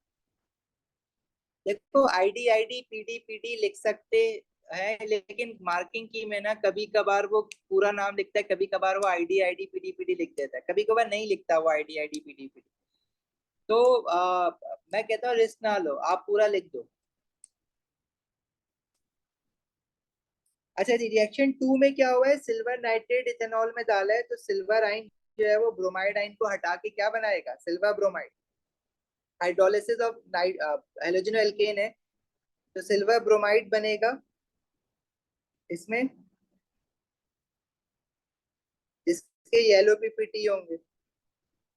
और क्योंकि एक्वस है सिल्वर नाइट्रेट, तो इसमें बेसिकली आप इथेनॉल हमने डाला तो है, लेकिन एक्वस है तो हाइड्रोक्साइड आयन जो है वो ब्रोमाइड को न्यूक्लियोफिलिक सब्स्टिट्यूशन करके अल्कोहल बना रहा है। उसके नीचे रिएक्शन 3 में क्या हुआ है? रिएक्शन 3 में आयोडोफोम टेस्ट हुआ है, देख रहे हो, अल्कलाइन आयोडीन डाला है। तो जब हम ऐसे अल्कोहल जिसमें अल्फा कार्बन के साथ CH3 लगा हुआ होता है, alpha carbon is carbon two which the OH is attached, right? हाँ sorry, silver bromide is cream P P T not yellow P P T, sorry, cream P P T. Yellow P P T तो सिल्वर आयोडाइड के साथ होता है। तो इसमें देखो क्या होता है, जब अल्कोहल को हमने आयोडोफोम टेस्ट के साथ अल्कलाइन एक्वस आयोडीन के साथ रिएक्ट करवाते हैं, तो ये जो CH3 है ना, ये टूट के निकलता है पहले। और ये जो CH3 है ये बेसिकली CHI3 बनता है, इसको हम कहते हैं आयोडोफोम, और इसी का येलो पीपीटी होता है। और जो बाकी का पार्ट है ना अल्कोहल का, वो बेसिकली आपका ऑक्सीडाइज हो जाएगा टू प्रोड्यूस कार्बोक्सिलिक, मतलब वो कार्बोक्सिलिक एसिड पूरा तो नहीं बनता, लेकिन कार्बोक्सिलेट आइन बन जाता है। मतलब ये जो हमारा OH है इसका H नहीं होगा, ये वाला आइन बन जाता है। ये रिएक्शन पता है आपको कहाँ मिलेगा? अल्कोहल, अल्कोहल के नोट्स में ट्राइहाइड्रोमीथेन टेस्ट ऑफ अल्कोहल्स हमने यहाँ पे एक्सप्लेन किया हुआ है। इसमें हमारे पास ये सेकेंडरी अल्कोहल है जिसमें एक अल्फा कार्बन पे CH3 लगा हुआ है। तो जब इसमें आप आयोडीन के साथ इसको हीट करोगे, तो यहाँ राइट साइड पे देखो क्या हुआ है कि जिस कार्बन के साथ OH लगा हुआ है और जो CH3 है, तो CH3 तो पहले हमारा ब्रेक डाउन होके निकलेगा और CHI3 बना लेगा। बाकी जिस कार्बन की एक वैलेंसी फ्री हुई है ना, उस पर डबल बॉन्डेड ऑक्सीजन तो लगा हुआ है, साथ में एक एल्काइल भी लगा हुआ है आगे। बाकी का जो पार्ट है वो O नेगेटिव आइन आ जाता है इसमें। इसको हम कहते हैं कार्बोक्सिलेट आइन। कार्बोक्सिलेट आइन वाइन होता है जो कार्बोक्सिलिक एसिड से बनता है, लेकिन यहाँ पे डायरेक्टली कार्बोक्सिलिक एसिड नहीं बना, ठीक है। तो ये वाली रिएक्शन भी आपने याद रखनी है।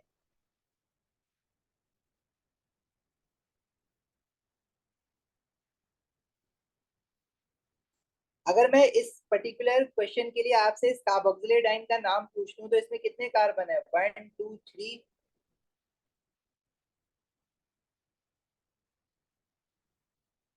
अच्छा मैंने इसमें ऑक्सीजन, ये देखो ये बनेगा, इस कार्बन के साथ ऑक्सीजन है, वो OH जो है वो कार्बो सी डबल बॉन्ड ओ में कन्वर्ट हो जाएगा, यहाँ पे ऑक्सीजन और इसके साथ कार्बन, ये रहा एक कार्बन, ये रहा।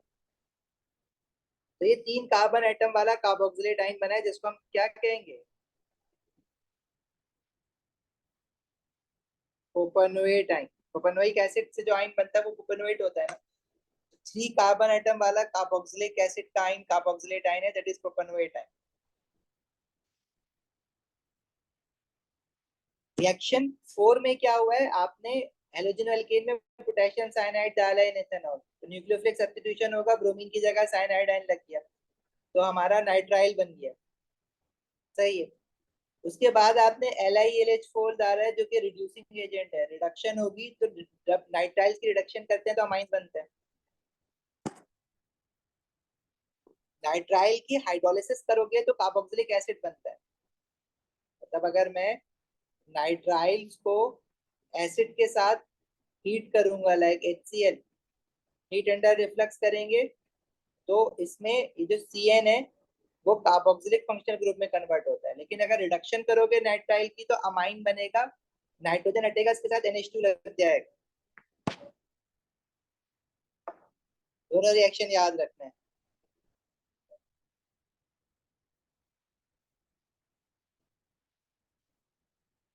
अब जरूरी नहीं है कि इससे सारे रिएक्शंस का क्वेश्चन पूछा हुआ हो, जो जो पूछे हुए हैं वो देखते हैं अभी हम इसमें। State the regions and condition used to form E in reaction 1। E जो है वो एल्कीन बना है हेलोजन एल्केन से, एलिमिनेशन रिएक्शन हुआ है, और वो करवाने के लिए हम लोग सोडियम हाइड्रोक्साइड लेते हैं, लेकिन इथेनॉलिक सोडियम हाइड्रोक्साइड, एक्वस नहीं लेते।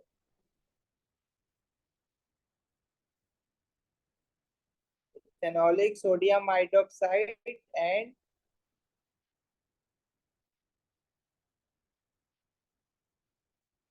Heat under reflux. अच्छा, पार्ट 2 में कह रहा है draw the structure of one repeat unit of the addition polymer that forms E. ये आपने ओ लेवल में भी पढ़ा हुआ होता है, एएस में एल्कीन्स में पढ़ना है ये थोड़ा सा। तो ये हमारे पास ब्यूटूइन से जो पॉलीमर बनेगा, तो एडिशन पॉलीमर बनाने के लिए जो डबल बॉन्डेड कार्बन के राइट और लेफ्ट पे चीजें होती हैं वो हम नीचे करके लिखते हैं, मैंने ऊपर करके लिख दिए। तो ये इसका एडिशन पॉलीमर होगा। अब CH3 आप चाहे दोनों कार्बन पे ऊपर लिख दो, चाहे एक कार्बन पे ऊपर लिख दो, दूसरे कार्बन पे नीचे लिख दो तो भी चल जाएगा, या दोनों कार्बन पे नीचे लिख दो तो भी चल जाएगा।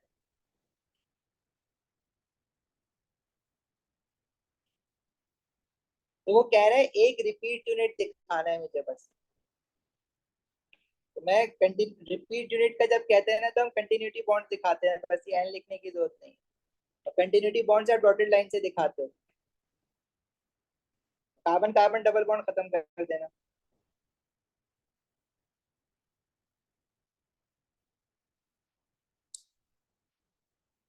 क्लियर है।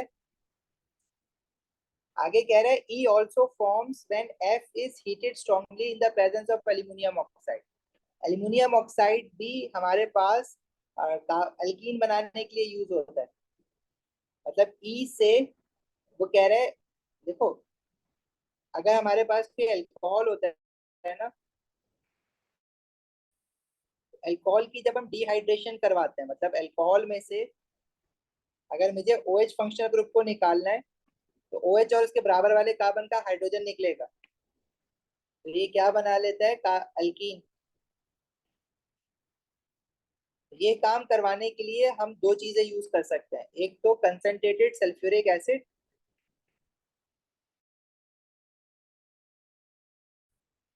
और दूसरा एल्यूमिनिया या एल्यूमिनियम ऑक्साइड। तो इसने जो है एल्यूमिनियम ऑक्साइड यूज किया है, ई अल्कोहल है और एफ जो है वो एल्कीन है। नहीं सॉरी, उल्टा हो गया, एफ जो है वो अल्कोहल है और ई जो है वो एल्कीन है। देखो ना ऊपर एफ क्या है, अल्कोहल है, और उससे ई बनाया alkene, ब्यूटूइन।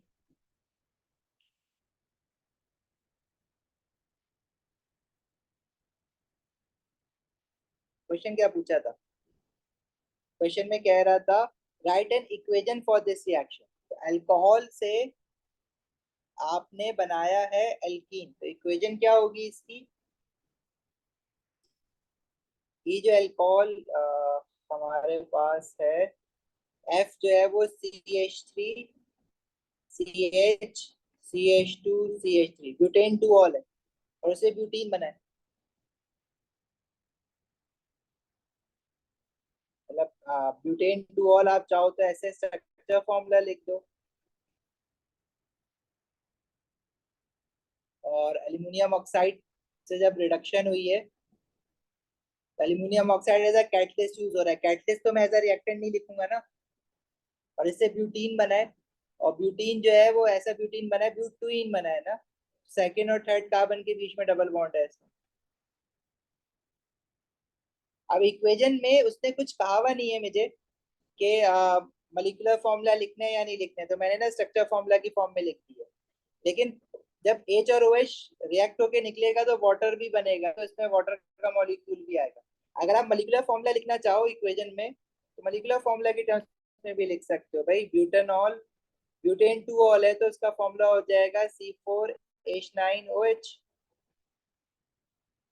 Butene is C4H8 and water, ऐसे भी लिख सकते हो इक्वेशन। अल्कोहल में सारे हाइड्रोजन मिला के लिखना चाहो वो भी सही है, सारे एक्सेप्टेबल होंगे। Clear?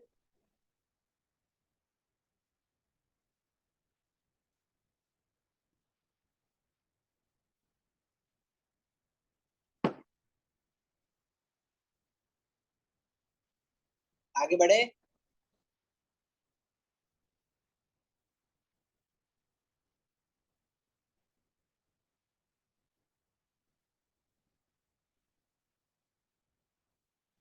Predict what is observed in reaction 2।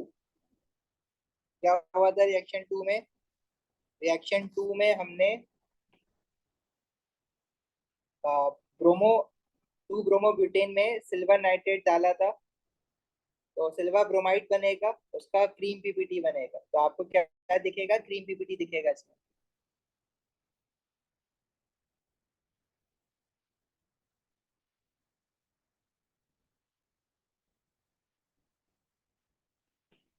Identify the yellow precipitate and the organic ion formed in reaction 3।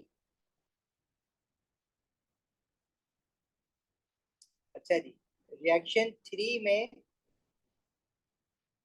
Reaction 3 में जो आयोडोफोम होता है उसका येलो पीपीटी होता है ना, तो वो CH3 है। और ऑर्गेनिक आयन हमने देखा प्रोपेनोएट आयन है।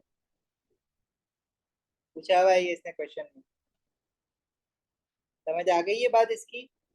येलो पीपीटी है वो CH3 का आयोडोफोम कहते हैं इसको, ट्राइआयोडो मीथेन भी कहते हैं इसको, दो नाम होते हैं इसके।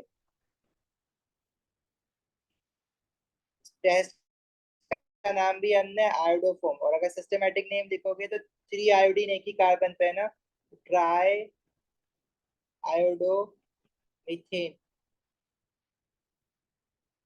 और दूसरा प्रोपेनोएट आयन बना है CH3 CH2 COO नेगेटिव। क्या इसका नाम लिख दो? Propanoate ion. ये बहुत रेयरली पूछा हुआ है क्वेश्चन उसमें, बहुत शायद पीछे मिलेगा भी नहीं तुम्हें। ठीक है, नोट्स में जरूर मिल जाएगा ये, तो ये याद रखना भाई। Type of reaction that occurs in reaction 4। Reaction 4 में क्या हुआ था? रिएक्शन 4 ये है जिसमें आपने ब्रोमो ब्यूटेन से नाइट्राइल बनाया। सब्स्टिट्यूशन है। CN नेगेटिव आइन ब्रोमीन को हटा के उसकी जगह पे लगेगा, न्यूक्लियोफिलिक सब्स्टिट्यूशन है। साइनाइड आइन आके लगा है।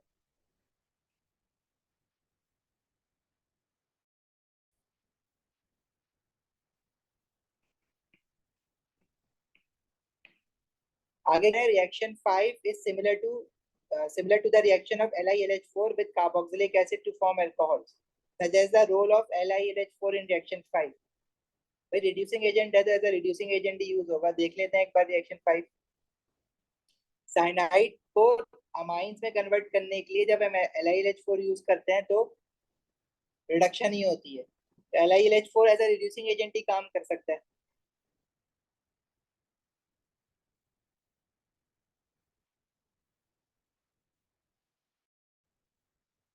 This is a reducing agent.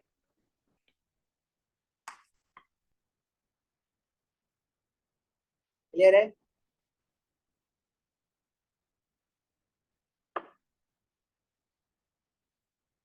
आगे कह रहा है figure 4.2 shows the IR infrared spectrum of one of the compound D, E, F, G और H। Okay, use the information in table 4.1। Table 4.1 नीचे दिया हुआ है एब्जॉर्प्शन का फंक्शनल ग्रुप आइडेंटिफाई करना है and to identify which of the compound D, E and F और G और H produces the infrared spectrum. अब सब में ये अलग अलग फंक्शनल ग्रुप्स हैं। अगर मैं इसमें पीक्स देखूं ना, देखो हमने ये बात की है कि अगर अल्कोहल और कार्बोक्सिलिक होता है ना, तो अल्कोहल का जो पीक बनती है वो 3000 के पास कुछ इस तरह की पीक बनती है, और कार्बोक्सिलिक एसिड की पीक कुछ इस तरह से बनती है। हमारी जो पीक है वो इस तरह की नहीं है, तो मतलब कार्बोक्सिलिक और अल्कोहल तो नहीं है। या चलो अगर मैं इसकी यहाँ पे वो देख रहा हूँ ना, एब्जॉर्प्शन 3000 दी हुई है, तो वो 3000 वाली हमारे पास कार्बोक्सिलिक वाली हम कंसिडर कर सकते हैं, लेकिन अगेन वो ट्रफ नहीं बन रहा है उसमें। 3000 हमें और, बल्कि वो 3000 जरा गौर से देखो ना, तो 3000 से थोड़ा पहले है अभी, अराउंड 2900। 2900 पे जो पीक होती है वो टेबल से आप देखो, 2900 वाली रेंज कहाँ पे, यहाँ पे कहीं लाया कर रही है, एक ही आ रही है ये, जो कि एल्केन होता है, कार्बन हाइड्रोजन। अब कार्बन हाइड्रोजन बॉन्ड तो सारे ही कंपाउंड्स में है ना, तो क्या कार्बन हाइड्रोजन बॉन्ड तो आप नहीं बता सकते इसमें से देख के। उसके बाद हमारे पास जो पीक है, एक पीक हमारे पास यहाँ भी है,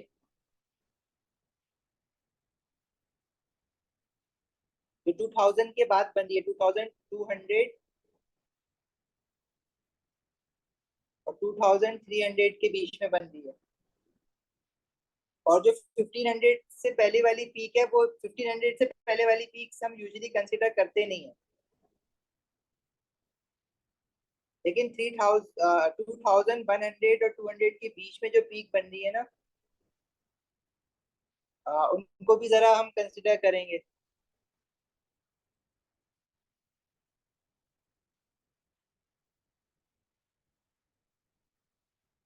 तो 2200 और 300 के बीच में जरा ढूंढो कहाँ पे कौन सा फंक्शनल ग्रुप आ रहा है।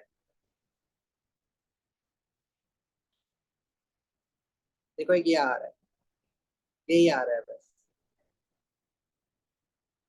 जो कि नाइट्राइल है, CN। शेप बिल्कुल आध एस्टर जैसा बन रहा है, लेकिन एस्टर की पीक नहीं मिल रही ना, 1710 1750 पे कोई पीक ही नहीं है मेरे पास। 1700 से 1710 के बीच में देखो कोई पीक ही नहीं है इस रेंज में।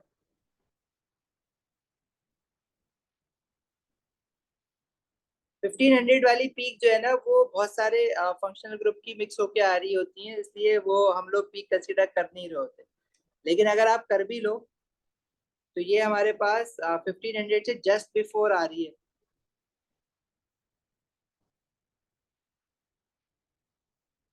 तो ये हमारे पास फिर हाइड्रोक्सी एस्टर, इनकी पीक्स होंगी, कार्बन ऑक्सीजन बॉन्ड।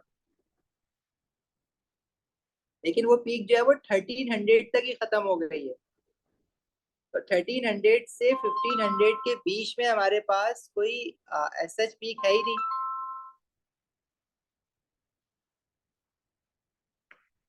देखो ना, ये 1500 से जस्ट पहले है, इससे पीछे 1400 होगा।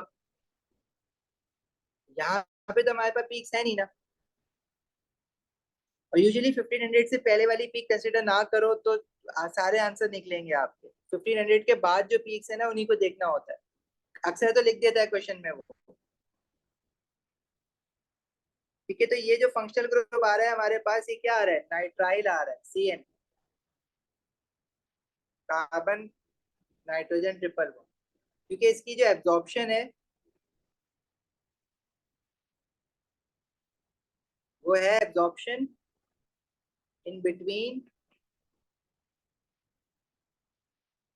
जब आप रेंज लिखोगे, वो डाटा बुक जो टेबल दिया हुआ है वहां से देख के लिखोगे, 2200 और 2250 के बीच में।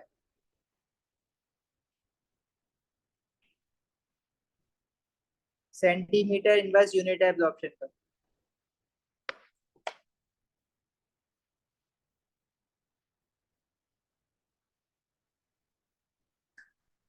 क्लियर है, आगे बढ़े।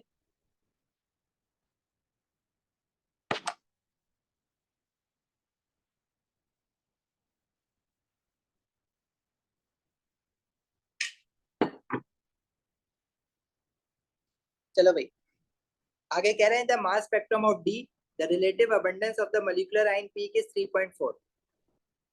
डी का एम आइन पीक जो दी हुई है वो 3.4 दी हुई है। Predict the relative abundance of M plus two peak. देखो, एम पीक और एम प्लस टू पीक कब आती है? एम प्लस टू पीक आती है हेलोजेंस की वजह से। मतलब अगर मेरे पास क्लोरीन के अगर कोई आइसोटोप्स हैं, तो एक का मास 35 है, दूसरे का 37 है, तो जो मास है वो बाय 2 बढ़ जाएगा ना। और ब्रोमीन की वजह से आती है। ब्रोमीन जैसे 79 होता है, दूसरा आइसोटोप जो है वो उसका 81 है। क्लोरीन जो है वो 3:1 के रेशियो में होता है। मतलब अगर क्लोरीन का एटम होगा ना, तो क्लोरीन के आइसोटोप्स की वजह से जो एम और M plus two ion peak आएगी, उनकी हाइट में या रिलेटिव अबंडेंस में 3:1 का डिफरेंस होगा। लेकिन अगर ब्रोमीन की वजह से पीक आ रही होंगी, तो एम और एम प्लस टू पीक में हाइट डिफरेंस नहीं होगा, क्योंकि वो ब्रोमीन के जो दो आइसोटोप्स होते हैं वो 50-50% होता है ना, 1:1 का रेशियो होता है। इक्वल परसेंटेज होती है, तो हाइट या relative abundance percentage of isotopes को शो करती है। क्लोरीन के अगर दो आइसोटोप्स की वजह से एम और एम प्लस टू पीक आएगी, तो 3:1 की हाइट में आएगी। वो कह रहे हैं predict the relative abundance of M plus two peak of D. तो मुझे ये तो समझ आ गया कि डी जो है वो एम से एम प्लस टू पीक आई है, तो कोई हेलोजन है, या तो क्लोरीन है या ब्रोमीन है, क्योंकि हमने दो ही हेलोजन के बारे में याद रखनी है परसेंटेजेस। तो जो हमारा कंपाउंड डी था उसमें देखो ब्रोमीन है। तो इस कंपाउंड में एक अगर एम पीक है, उसमें ब्रोमीन का जो आइसोटोप होगा अगर वो 79 वाला है, तो दूसरा जो होगा वो 81 वाला होगा। दोनों 1:1 के रेशियो में होते हैं, मतलब दोनों की इक्वल परसेंटेज होगी या इक्वल रिलेटिव अबंडेंस होगी। इसमें पूछ रहा है कि एम प्लस टू पीक की रिलेटिव अबंडेंस क्या होगी? उतनी होगी जितनी एम पीक की होगी, 3.4। Reason, because two isotopes of bromine 79 and bromine 81 has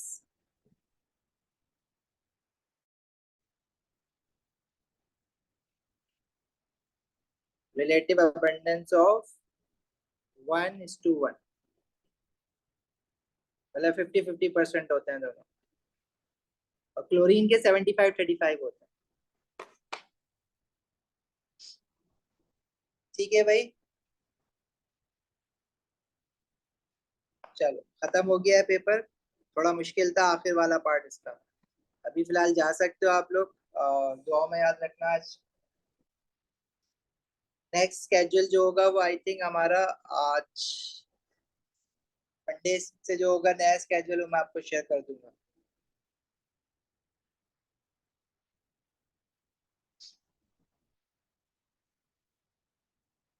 F2E वाला रिएक्शन दिखा दूं, F2E ये वाला।